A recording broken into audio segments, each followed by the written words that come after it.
ஓம் முருகா போற்றி. ஓம் சரவண பவ. முருகன் இருக்க பயம் எதற்கு? நீ கண்ட கனவு பழிக்குமா பழிக்காதா என்று மிகுந்த குழப்பத்தில் இருக்கின்றாய் அல்லவா? நீ இதுவரை காணாத மகிழ்ச்சியை நனவாக்கும்படி நீ கண்ட கனவு பழிக்கப் போகிறது கண்மணி. ஒரு நல்ல செய்தியை சொல்வதற்காகத்தான் நான் இப்போது ஓடி வந்திருக்கிறேன். உன்னுடைய முருகன் உனக்கு எப்போதுமே தீங்கு செய்ய மாட்டேன், நல்லது மட்டும்தான் செய்வேன். முருகனுக்காக இதை ஒரு முறை கேள். குழந்தையே, இதுவரை நடந்ததை விட இனி நடக்கப் போவது மாற்றமாக இருக்கப் போகிறது. நல்ல திருப்பு முனையாக இருக்கப் போகிறது. உனக்கான ஒரு நல்ல செய்தி காத்து கொண்டு இருக்கிறது. அந்த செய்தி உன்னை வந்து சேர்ந்த பின்பு உன்னுடைய கனவுகள் அனைத்துமே நிறைவேறப் போகிறது. இதுவரை நடந்தது வேறு, இனி நடக்கப் போவது வேறு. ஒரே ஒரு முறை கேள். உன் வாழ்க்கை புதிய கோணத்தில் மாற இருக்கின்றது. அந்த வாழ்க்கை எப்படி இருக்கும் என்று உனக்கு அறிந்து கொள்ள ஆர்வம் இருக்கிறது என்றால் இதை ஒரே ஒரு முறை முழுவதுமாக கேள். அன்பு குழந்தையே, தைரியமாக நம்பிக்கையோடு நீ செயல்படு. இந்த வயதில் நீ உழைக்காமல் வேறு எந்த வயதில் நீ உழைக்கப் போகின்றாய்? சோர்வு, தோல்வி இவை அனைத்தையும் நீ தூக்கி எறிய வேண்டும். அதனால் வார்த்தையை பேசும்போது ஒவ்வொரு வார்த்தையும் நீ யோசித்து பேச வேண்டும். உன்னை கோபப்படுத்தும் சூழ்நிலை வந்தாலும் அமைதியாக நீ இருக்க வேண்டும். கோபத்தில் பொறுமையையும் நிதானத்தையும் நீ இழக்கக்கூடாது. அமைதியாக செல்வது என்பது தோற்பது என்று நீ கருதாதே. தோற்பது முக்கியமில்லை, இறுதியில் யார் நிறைவு பெறுகிறார்கள் என்பதுதான் முக்கியம். உனக்கு பிடிக்காத விஷயங்கள் நடந்தால் அந்த ஒரு நிமிடம் என்னுடைய நாமத்தை உச்சரி. என்னை உன் நினைவில் கொண்டு வா. மற்றவற்றை நான் பார்த்துக் கொள்கிறேன். நீ உன்னில் என்னை பார்க்கும்போது அனைத்துமாய் நான் உனக்கு தெரிவேன். நீ எங்கு பார்த்தாலும் உனக்கு முழுவதுமாகவே என்னுடைய உருவம் மட்டுமே தெரியும். நீ தோல்வி அடைந்தாலும் துவண்டு விடக்கூடாது. உன்னை தூக்கிவிட நான் இருக்கிறேன் என்று நீ நம்ப வேண்டும். என்னையே கதியென வந்த உன்னை எப்போதும் நான் கைவிட மாட்டேன். இப்போதைய சூழ்நிலை உனக்கு சாதகமாக இல்லை, அதனால் இவ்வளவும் நடந்து கொண்டிருக்கிறது. இனி வரும் காலங்களில் உன்னுடைய கைகள் ஓங்கி நிற்கப் போகின்றது. இது என்னுடைய சத்திய வாக்கு, மறந்து விடாதே. இதுவரை நடந்தது வேறு, இனி நடக்கப் போவதை பார்த்து நீயே பிரமிக்க போகிறாய். எனக்காக இப்படி மாற்றிவிட்டாயே என் அப்பா என்று என்னை தேடி நீ ஓடி வரப்போகின்றாய். உன் கஷ்டங்களை தீர்க்க உன் வீடு தேடி நான் வந்து விடுகிறேன். இனி உன் வாழ்க்கையே ஒளிமயமாக மாறப்போகிறது. எல்லாமே உனக்கு வெற்றியாக மாறப்போகிறது. உன்னுடைய வாழ்க்கையில் மகிழ்ச்சி நிலைத்து நிற்கப் போகிறது. நான் உன் வீட்டிற்கு உள்ளே வரலாமா? என்னை அழைத்து செல்வாயா? உன் வாழ்க்கையில் நல்லது நடக்க என்னை உன் வீட்டிற்கு உள்ளே அழைத்து போ. நம்பிக்கையுடையவருக்கு நிச்சயம் என்னுடைய காட்சி உண்டு. எந்த வடிவில் தோன்றி காட்சி தரும் என்பது இறைவனின் தீர்மானமே. ஞானே தீர்மானித்துக் கொள்கிறேன். காத்திரு, நிச்சயம் உனக்கான காலம் கனிந்து வரும். கவலைப்படாதே. எந்த சூழ்நிலையிலும் கவலை கொள்ளாதே, பயப்படாதே. அப்படிப்பட்ட நிலையில் என்னை மனதார நினைத்தால் மறுகணமே நான் உனக்குள்ளே இருப்பேன். அதை தாங்கும் வழியையும் பிரச்சனைகளையும் எதிர்கொள்ளும் தைரியத்தையும் நான் உனக்கு தருவேன். உன் வாழ்வில் நடக்கும் எந்த செயலும் என் அனுமதியின்றி நடக்காது. உன்னை குறைத்து எடை போட்டவர்கள் இன்று உன் உதவியை நாடி வருவார்கள். மிக விரைவில் உனக்கு ஒரு நல்ல செய்தி காத்து கொண்டிருக்கிறது. அந்த செய்தி வந்த பின்பு உன் கனவுகள் அனைத்துமே நிறைவேறப் போகிறது. பொறுமையாக இரு, சந்தோஷமாக இரு. இனி நடக்கப் போவதை பார். யாரையும் மகிழ்ச்சியாக வைக்க நீங்கள் முயல வேண்டாம். அவரவர்க்கு எது மகிழ்ச்சியோ அதில் அவர்களை அறிந்துணர்ந்தவன் வைத்திருக்கிறான் என்பதே மெய். அது உங்கள் பட்டியலில் உள்ள மகிழ்ச்சியோடு பொருந்தவில்லை என்பதால் அவர்கள் மகிழ்ச்சியாக இல்லை என்று அர்த்தமாகாது. ஏனென்றால் அவரவர் மகிழ்ச்சி எது என்று உங்களுக்கு தெரியாது என்பதுதான் இது உண்மை. உதாரணமாக, தன் பரிதாபத்துக்கு உரியவன் என்றுதானே நினைத்து அதை வெளிக்காட்டி என்னை பார்த்து பரிதாபப்படுங்கள் என்ற ஏக்கத்தோடு இருப்பவர்க்கு அவர்களை பார்த்து பரிதாபப்படுவதுதான் அவர்களுக்கான ஏக்கம் தீர்க்கும் மகிழ்ச்சி. சிலரோ தான் பரிதாபமாக இருந்தால் கூட அதை வெளிக்காட்டிக் கொள்ளும் விதத்தில்தான் அதை கடந்து மகிழ்ச்சியாக இருப்பதாக நினைப்பதுதான் மகிழ்ச்சி. எதிலும் குறை கண்டுபிடிப்பதில் திறமையாக இருப்பவர்களுக்கு ஏதாவது ஒரு குறை இருந்தால்தான் மகிழ்ச்சி. தனக்கு குறையே இல்லை என்றாலும் கூட நாடகத்தில் சினிமாவில் வரும் குறையை எண்ணி புலம்பி அந்த புலம்பலை ஏற்றுக்கொள்பவர்கள் இருந்தால் அதுவும் மகிழ்ச்சி. இப்போது கஷ்டம் இல்லாவிட்டாலும் இருந்த காலத்தில் கடந்த கஷ்டங்களை நினைத்து வருத்தப்படுவது அவரவர்களுக்கு ஓர் மகிழ்ச்சி. வருமா நடக்குமா என்று தெரியாத ஒன்றை குறித்தே சிந்தித்து இப்போது இருக்கும் நிம்மதியை கெடுத்துக் கொள்வதில் சிலருக்கு மகிழ்ச்சி. என்னதான் தன்னிடம் எல்லாமே இருந்தாலும் இல்லை என்று சொல்லவும் காட்டவுமே சிலருக்கு மகிழ்ச்சி. இப்படி உங்கள் பார்வைக்கு மகிழ்ச்சி இல்லாதது போல தெரிந்தாலும் அப்படி இருப்பதுதான் அவர்களுக்கு மகிழ்ச்சி என்பதை உணர்ந்து அறிந்தவன் அவர்களை அவர்கள் விருப்பம் போல வைத்திருக்கிறான். அதிலிருந்து அவர்களே விழிப்புணர்வு பெற்று வெளிவந்தால்தான் உண்டு. இவற்றை எல்லாம் கடந்து நீங்கள் என்னதான் உங்களின் மகிழ்ச்சியை இழந்து இழுத்து வந்தாலும் அவர்கள் அப்படி இருந்ததில் அடைந்த நிறைவான மகிழ்ச்சியை உங்களால் தர முடியாது. எனவே உங்கள் மகிழ்ச்சியில் நீங்கள் பூரணமாக இருங்கள். உங்கள் மகிழ்ச்சியின் தன்மை பிறரை கவனிக்க வைக்கும். எப்படி இப்படி இருக்கிறாய் என்று கேட்க வைக்கும். நீங்கள் எப்படி எதை எடுத்துக்கொண்டு மகிழ்ச்சியாக இருக்கிறீர்கள் என்று சொல்லுங்கள். அது அவர்கள் வாழும் விதத்தை கவனிக்க வைக்கும், மாற்றும். இதை கடந்து நீங்கள் என்ன செய்தாலும் அவர்களுக்கான மகிழ்ச்சியை உங்களால் கொடுக்க முடியாது. அப்படி ஏதாவது செய்கிறேன் என்றால் உங்கள் மகிழ்ச்சியை இழப்பது உங்கள் மகிழ்ச்சியாக மாறும். இதை ஏற்றுக்கொள்வது கொஞ்சம் கடினம்தான். ஆனால் யதார்த்தம் எப்போதும் ஏற்றுக்கொள்ள கடினமாகத்தான் தெரியும். ஏற்றுக்கொண்டால் இதுவே இயல்பு, இதுவே வாழ்க்கை என்று தித்திக்கும். எல்லாவற்றையும் நாம் மகிழ்ச்சியாக ஏற்றுக்கொண்டு சந்தோஷமாகவே வாழ்வோம். எப்போதும் நாம் மகிழ்ச்சியாக வைத்து. உன் கண்ணில் வடியும் கண்ணீரை துடைக்கவே நானே வந்து கொண்டிருக்கிறேன். நானே உனக்கு துணையாக இருந்து நான் உன்னை நல்ல வழியில் அழைத்துச் செல்வேன். உன்னை கண்டு எல்லோரும் வியக்கும் வண்ணம் நானே உன்னை ஏற்றுகிறேன். கவலைப்படாதே, உன் கண்ணீரை துடைக்க நானே வருகிறேன். உன் கண்ணீரை நீ வீணாக்காத தங்கமே. எதற்காக நீ அர்த்தமே இல்லாமல் வீணாக உன் கண்ணீரை நீ வீணடித்துக் கொண்டிருக்கிறாய்? எல்லாவற்றையும் ஏற்றுக்கொள்வது என்பது கொஞ்சம் கடினம்தான். ஆனால் யதார்த்தம் எப்போதும் ஏற்றுக்கொள்ள கடினமாகத்தான் தெரியும். ஏற்றுக்கொண்டால் இயல்பு, இதுவே என்று உன் வாழ்க்கை தித்திக்கும். எல்லாவற்றையும் இப்படியே போகிற போக்கிலே விட்டுவிடு. எதையுமே உன் மனதிற்கும் உன் மூளைக்கும் நீ எடுத்துச் செல்லாதே. அதை உன்னால் தாங்க முடியாது.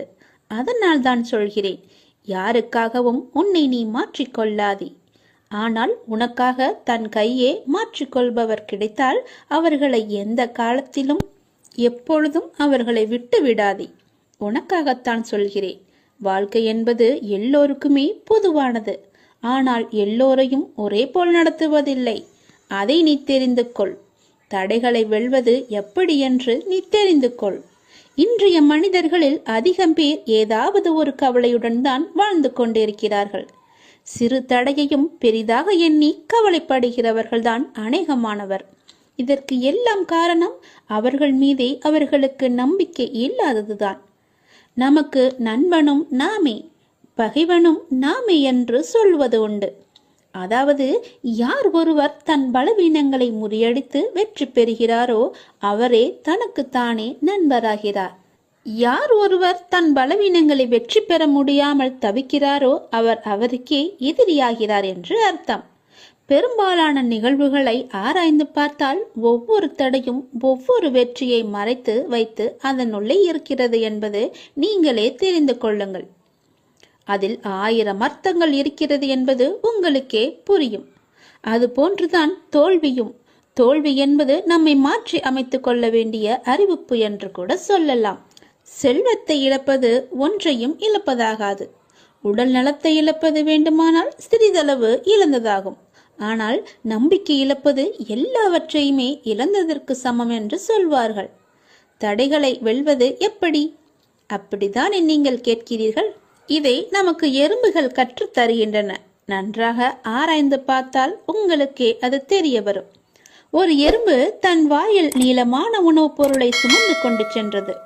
தரை வழியே சென்று கொண்டிருந்த அந்த எறும்பு ஒரு வெடிப்பை பார்த்துவிட்டு திடீரென்று நின்று விட்டது.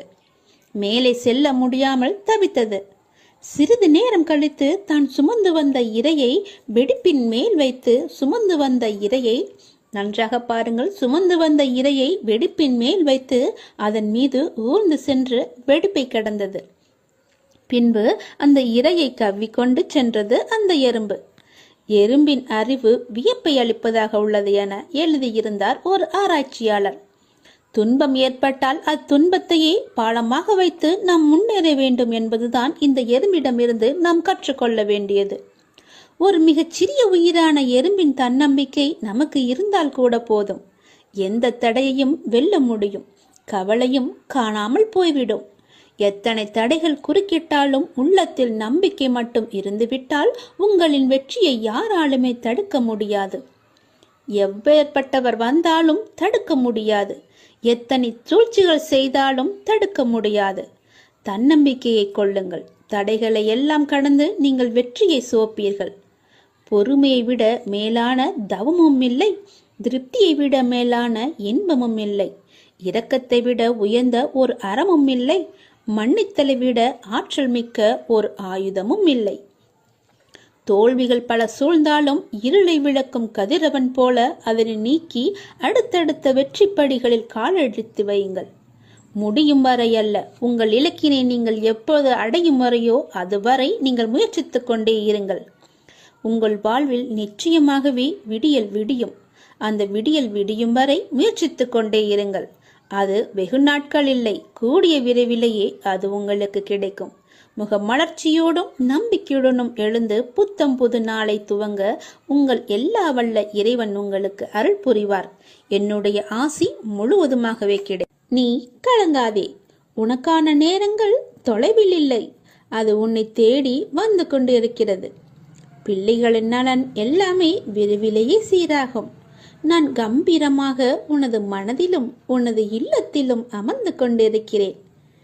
பயபக்தியோடும் உண்மையோடும் ஆன்ம உணர்வோடும் கண்ணீரோடும் நீ என்னிடம் செய்கின்ற பிரார்த்தனைகளை நான் கேட்டுக்கொண்டு தான் இருக்கிறேன். நான் அளிக்கும் பதில்களை உன்னால் புரிந்து கொள்ளாமல் முடியாமல் போய்விடுவதால் தான் உன் மனம் போன போக்கிலே நீ சுதந்திரமாக நடந்து கொண்டிருக்கிறாய். என்னை தட்டி கழித்து விடுகிறாய். அதனால்தான் நான் செய்கின்ற பலனையெல்லாம் உன்னால் அடைய முடியவில்லை. உன் விருப்பப்படி செய்யவும் நடக்கவும் வாழவும் நான் உனக்கு சுதந்திரம் கொடுத்திருக்கிறேன். அதனால்தான் என் செய்கைகளை புரிந்து கொள்ளாமலும் எனக்கு கீழ்ப்படிந்து நிற்காமலும் உனது சுயமான போக்கின்படி உன்னால் நடக்க முடிகிறது. இந்த சுதந்திர உணர்வுதான் உன்னை இந்த அளவுக்கு கீழே இறக்கி வைத்திருக்கிறது. கீழே இறங்கிவிட்டோமே என்று வருத்தப்படுகிறாய். கீழே வந்துவிட்ட போதும் உன்னை நினைத்து நான் பெருமைப்படுகிறேன். உனது இரக்கமுள்ள குணம், பிறருக்கு உதவ வேண்டும் என்ற உன்னத மனோபாவம், இந்த நிலையிலும் பிறர் கஷ்டப்படுவதை காண சகிக்காத மனம், இவையெல்லாம் இருக்கும் இடத்திற்கு விசுவாசத்துடன் நடந்து கொள்ள வேண்டும் என்று நினைத்து அதன்படி நீ நடந்து வந்ததால்தான் கீழ்நிலைக்கு இறங்க நேர்ந்தது என்று நீ நினைக்கிறாய். அது அல்ல. கெட்டவர்களும் கெடுமதி உள்ளவர்களும் நன்றாக இருக்கும்போது நல்லவர்களான நாங்கள் மட்டும் ஏன் கஷ்டப்பட வேண்டும்? கஷ்டத்தை மட்டுமே ஏன் கடவுள் எங்களுக்கு பரிசாக தர வேண்டும் என்று நீ நினைக்கிறாய். உன்னை போல நல்லவர்களும் இப்படித்தான் புலம்பிக் கொண்டே இருக்கிறார்கள். இது இன்றோ நேற்றோ தொடங்கி நடந்து வருகின்ற விஷயமல்ல. காலகாலமாய் நல்லவர்கள் புலம்பும் ஒரு தொடர்கதைதான். அதுதான் நீயும் செய்து கொண்டிருக்கிறாய். நான் உன்னிடம் பிரதிட்சியமாக விளங்க வேண்டும் என்றால் நீ கஷ்டப்பட்டுத்தான் ஆக வேண்டும். ஏனெனில் நான் நல்லவர்கள் மனதில் மட்டுமே வாழ முடியும். கெட்டவர்கள் மனதில் எனக்கு இடமே கிடையாது. எப்படி உன்னை கஷ்டப்படுத்தி வாழ்வதால் என்ன பலன் என்று நீ நினைக்கலாம். நான் உன்னை பக்குவப்படுத்தி பெருமைப்படுத்துவதற்கு இதை உனக்கு வரப்பிரசாதமாக கொடுக்கிறேன். உன்னுடைய தகுதிக்கும் தாங்கு சக்திக்கும் ஏற்பத்தான் கஷ்டத்தை தருகிறேன். இதை உன்னால் சமாளிக்க முடியும் என்று தெரிந்த பிறகே கஷ்டம் வர தயாராக இருக்கிறது. இந்த நேரம் நீ வேகமாக செயல்பட வேண்டிய நேரம். சிந்தனையோடு செயல்பட வேண்டிய நேரம். இப்போதே உன் நிலையை பல மடங்கு நான் உயர்த்தப் போகிறேன். சந்தோஷமாகவே என்ன நீ ஒரே மனக்குழப்பத்திலேயே இருந்து கொண்டிருக்கின்றாய்? எப்போது பார்த்தாலும் குழப்பமான சூழ்நிலையிலேயே ஏன் உன்னை வைத்திருக்கின்றாய்? மீண்டும் மீண்டும் குழப்பம் ஏற்படுவதற்கு என்ன காரணம்? நான் தான் நேற்றே உன்னிடம் பேசிவிட்டேனே. நான் பேசுவதை நீ காது கொடுத்து கேட்டாயா இல்லையா? நீ புரிந்து கொண்டதுதான் என்ன? நீ என்னத்தை புரிந்து கொண்டாய்? வினைகளை எப்படி தீர்க்க வேண்டும் என சொல்லி தந்தேனே, கேட்டாயா அல்லவா? ஏன் கேட்க மறந்தாய்? ஏன் நீ மறந்து போனாய்? அது போன்ற ஒன்றை செய்ய முயன்று ஏன் வருத்தப்பட்டு கொண்டிருக்கின்றாய்? நான் வேண்டாம் என்றும் சொல்லியும் ஏன் அதையே நினைத்து கொண்டிருக்கின்றாய்? உன் அப்பா பேச்சை நீ கேட்க மாட்டேன் என்ற முடிவிலேயே இருக்கின்றாயா? நீ மிகவுமே ஆசைப்படும் விஷயம் உனக்கு கிடைக்கப் போகிறது என்றுதான் நான் அப்பொழுதே சொல்லிவிட்டேனே. இருந்தும் தேவையில்லாமல் ஏன் உன்னை நீயே வருத்து கொண்டிருக்கின்றாய்? வருத்தப்பட்டு கொண்டிருக்கின்றாய்? தேவையே இல்லாதது. என் பேச்சை நீ கேட்பாயா மாட்டாயா என்று எனக்கு ஒரு சத்தியம் செய்துத்தா. அப்பொழுதுதான் நான் நம்புவேன். மகிழ்ச்சியாக இருக்கும்போது பல அனுபவ பாடங்களை நீ மறந்து விடுகின்றாய். மகிழ்ச்சியாக இரு, ஆனால் எவற்றில் எந்த எல்லை என்று உன் வாழ்க்கை ஏற்கனவே கற்றுக் கொடுத்திருக்கிறது அல்லவா? அதை நீ மறந்து விடாதே. அந்த எல்லையை நீ தாண்டி விடாதே. இந்த ஒரு நாள் சிலவற்றை தாங்கிக்கொள். நாளை முதல் அதிலிருந்து நிச்சயம் உனக்கு விடுதலை கிடைக்கும். நான் இருக்கின்றேன். எல்லாவற்றையுமே நான் மாற்றி தருகின்றேன். எல்லாமே நன்மைக்கு. யாம் இருக்க பயமேன் என்பதை நீ வெறும் வார்த்தையால் நம்பிக்கைப்படக்கூடாது. முழுமையாக உனக்குள்ளே ஊற வேண்டும். அது எத்தனை முறை சொன்னாலும் நீ கேட்க மாட்டேன் என்றால் நான் என்னதான் செய்வது? நான் உன்னை கும்பிட்டு கேட்டுக்கொள்கிறேன். தயவு செய்து உன் அப்பா சொல்வதை கொஞ்சம் காது கொடுத்து கேட்டு அதன்படி நீ நடந்து கொள். உன்னுடைய மனக்குழப்பம் எல்லாம் தீரும். நான் ஏதாவது ஒரு விதத்தில் தினமும் உனக்கு சொல்லிக் கொண்டுதான் இருக்கிறேன். பல நல்லதுகளை இன்று நீ என்ன செய்ய வேண்டும், எது செய்யக்கூடாது என்று அவ்வப்போது உனக்கு உணர்த்தி கொண்டுதான் இருக்கின்றேன். நீ கேட்காமல் போனால் நான் என்ன செய்ய? மகிழ்ச்சியாக இரு. அதற்குத்தானே நான் எல்லாவற்றையும் செய்து கொண்டிருக்கின்றேன். தேவையில்லாத விஷயங்களை எல்லாம் உன் மனதில் போட்டு நீ குழப்பிக் கொள்ளாதே என்று அடிக்கடி சொல்கிறேன். நேற்று சொன்னது போலவே இன்றும் சொல்கிறேன். தேவையற்றதை போய் நீ மாட்டிக்கொள்ளாதே. வீணாக எதையும் பேசி சிக்கிக் கொள்ளாதே. வினைகளை எப்படி தீர்க்க வேண்டும் என சொல்லி தந்தும் நீ அதிலேயே மாட்டிக்கொண்டிருப்பேன் என்றால் நான் என்ன செய்ய? தயவு செய்து கேட்கிறேன். நான் சொல்வதை கேள். நீ விரும்பும் ஆசைப்படும் ஒன்று உன்னிடம் நிச்சயம் வரும். அது உனக்கு கிடைக்கப் போகிறது. அந்த நேரத்தில் இப்படி செய்தால் நான் என்ன செய்ய முடியும்? உன் வாழ்க்கை நன்றாக இருக்கும். கவலைப்படாதே.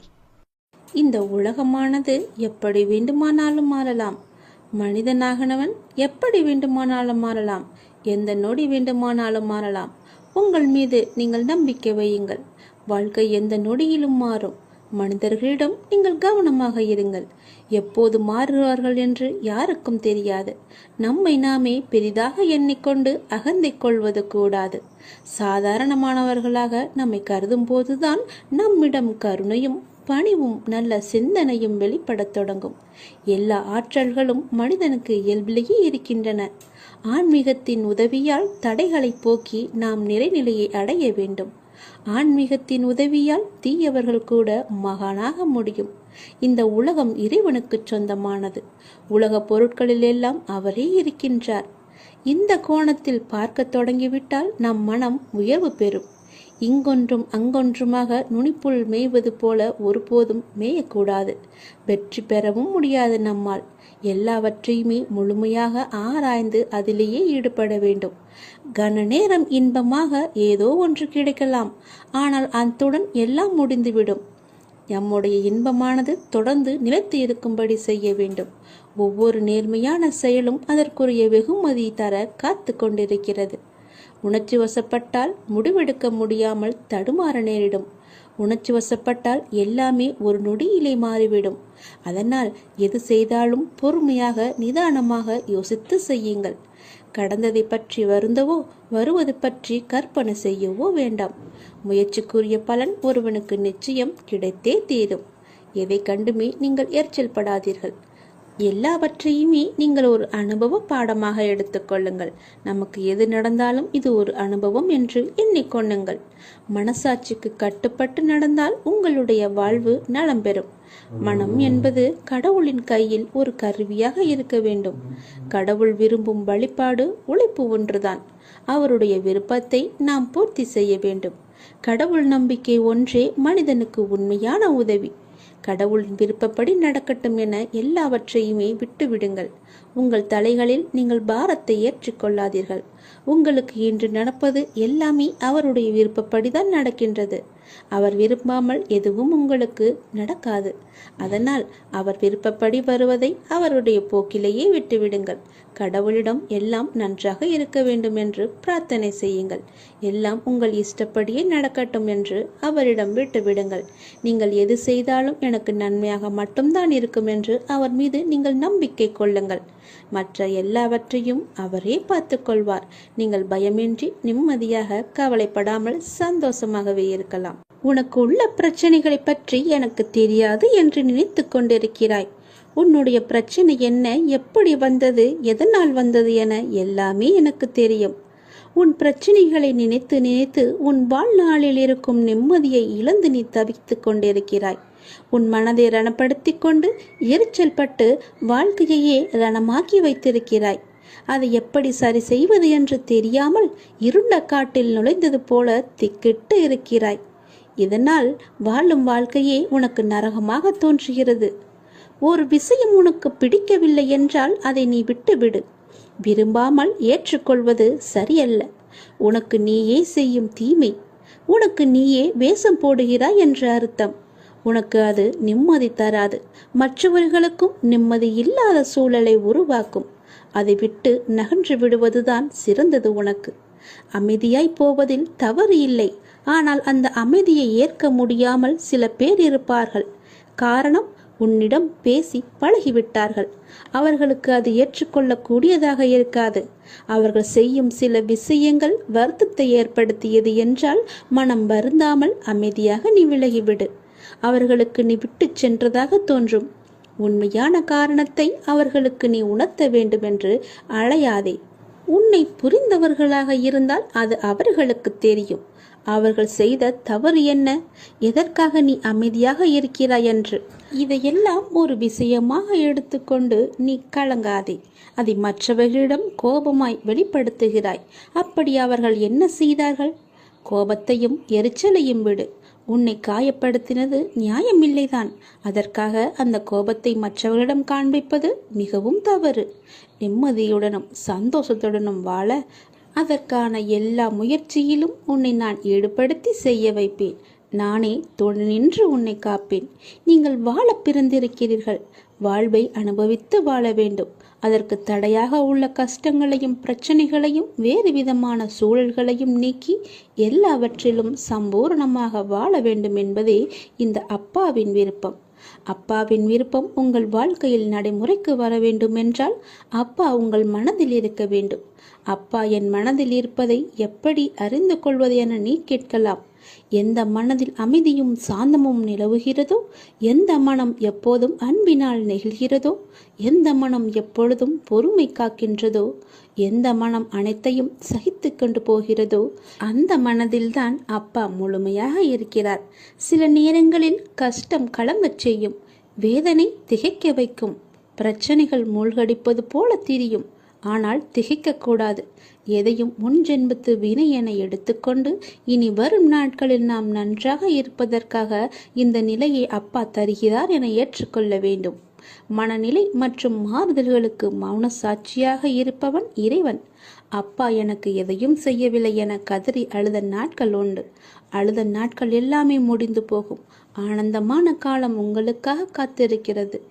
மரம் இலைகளை உதிர்க்க ஆரம்பித்து மொட்டையாகி நின்றால் மரம் பட்டுவிட்டது என நாம் கதறுவது கிடையாதே. இது இலையுதிர்காலம், இனி வசந்த காலம் வரும் என்பதை நினைத்து நாம் காத்திருப்போம் இல்லையா? அப்படியேதான் உங்களுடைய வாழ்க்கையும். இந்த துன்ப நாட்கள் எல்லாமே முடிவுக்கு வரும். முடிவுக்கு வந்து உங்களுக்கு இன்பம் சேரப்போகிறது. அன்றைக்கு நீங்கள் தகுதியாக இருப்பதற்கு இந்த கஷ்டம் என்ற பயிற்சி உங்களுக்கு அளிக்கப்படுகிறது. அப்பா எப்படி முழுமையானவரோ அப்படியே நீங்கள் முழுமையான தன்மை உடையவர்கள். அவரே முழுமையை நோக்கி உங்களை அழைத்து செல்வார். எதை பற்றியுமே நீ கவலைப்படாதே. உன்னோடு நான் எப்போதுமே இருப்பேன். உன் பிரச்சனைகளை நான் தீர்த்து வைக்கிறேன். எதை பற்றியுமே நீ கவலைப்பட்டு கொண்டே உன்னுடைய வாழ்வை நீ இழந்து விடாதே. நிறையவே பிரச்சனை இருக்கிறது. எதை சொல்லி எங்கே போய் அழுவது என்று தெரியாமல் நீ தினமும் புலம்பி தவித்து கொண்டிருக்கிறாய். எனக்கென்று யாருமே இல்லையே, நீங்களும் இருக்க மாட்டீர்களா அப்பா என்று என்னிடமே நீ கேட்கிறாய். உனக்கு யார் இல்லை? எல்லோருமே இருக்கிறார்களே, நீதான் அவர்களை புரிந்து கொள்ளவில்லை. யார் என்று சொல்கிறேன் தெரியுமா? அந்த கடவுளை தான் சொல்கிறேன். உனக்காக அம்மாவாக அந்த அம்மன் இருக்கிறார், அப்பாவாக அப்பன் ஈசன் இருக்கிறார், குருவாக நானும் இருக்கிறேன். உனக்காக எல்லோருமே இருக்கும்போது, உனக்காக அந்த கடவுள்களே இருக்கும்போது, நீ ஏன் எனக்கு யாருமே இல்லை என்று சொல்கிறாய்? உன் கவலையை போக்க அந்த படைத்த இறைவன் எங்களுக்கு தெரியாதா? உன் பிரச்சனை என்ன என்பது எங்களுக்கு தெரியாதா? உன் பிரச்சனையை கேட்பதற்கு எவரும் இல்லை என்று நீ கவலைப்படாதே. உங்களுக்காக உனக்காக நாங்கள் எல்லோருமே இருக்கிறோம். எந்த பிரச்சனையாக இருந்தாலும் சரி, எங்களிடம் சொல், உடனே நாங்கள் தீர்வு கொடுக்கிறோம். உனக்காக, என்னுடைய குழந்தைகளுக்காக நாங்கள் எது வேண்டுமானாலும் செய்வோம். உன்னை படைத்தது யார் என்று நினைக்கிறாய்? உன்னை படைத்தது நாங்கள்தான். எங்களுக்கு தெரியாதா? நீ எங்கு, எப்போது, எப்படி பிறக்க வேண்டும், யார் வயிற்றில் பிறக்க வேண்டும், யார் உனக்கு அப்பாவாகவும் அம்மாவாகவும் இருக்க வேண்டும் என்று எங்களுக்கு தெரிந்துதான் நான் உன்னை படைத்தேன். நாங்கள் உங்களுக்கு செய்வது எல்லாமே நன்மையாகத்தான் இருக்கும். அதனால்தான் இவர்களுக்கு உன்னை பிள்ளையாக படைத்தேன். இப்போது நடந்தது, இதற்கு முன்பு நடந்தது, இனிமேல் நடக்கப் போவது எல்லாமே எங்களுக்கு தெரிந்துதான் நடக்கிறது என்பதை நீ ஏன் மறந்து விட்டாய்?